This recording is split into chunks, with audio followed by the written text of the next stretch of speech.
अब तो छिलाए लागल, गंगा जी के घाट चारू ओर लिपाए लागल। जय छठी मैया, छठी मैया, जय जय मैया। हरियर दूब अब तो छिलाए लागल, गंगा जी के घाट चारू ओर लिपाए लागल। होखे लागल बा पूजा अर्चन, छठी मैया के होता आगमन।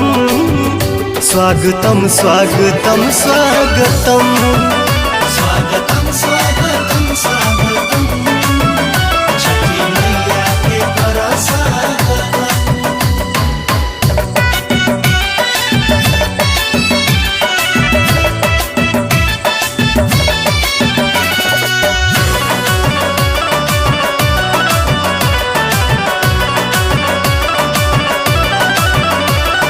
सजल बाजार सेवा अनार, नारियल शरीफा सिंघड़ा बिकाता।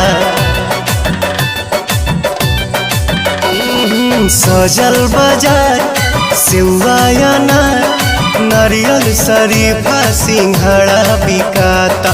घर घर के कौन कम कता सोन, काहे की पूड़िया ठेकुआ छनाता। पूरा यूपी बिहार बमगन, छठी मैया के होता आगमन।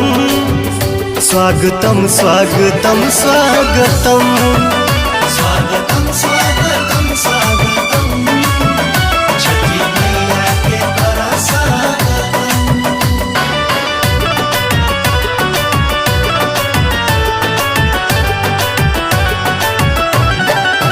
जय जय छठी मैया, छठी मैया, जय जय मैया। जय जय छठी मैया, छठी मैया, जय जय मैया।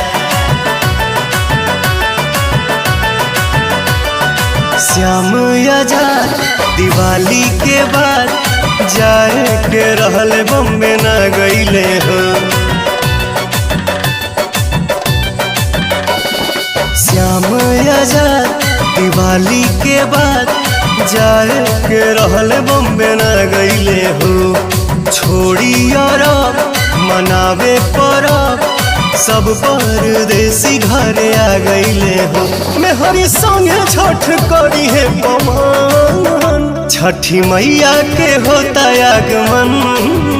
स्वागतम स्वागतम स्वागतम, स्वागतम स्वागतम स्वागतम।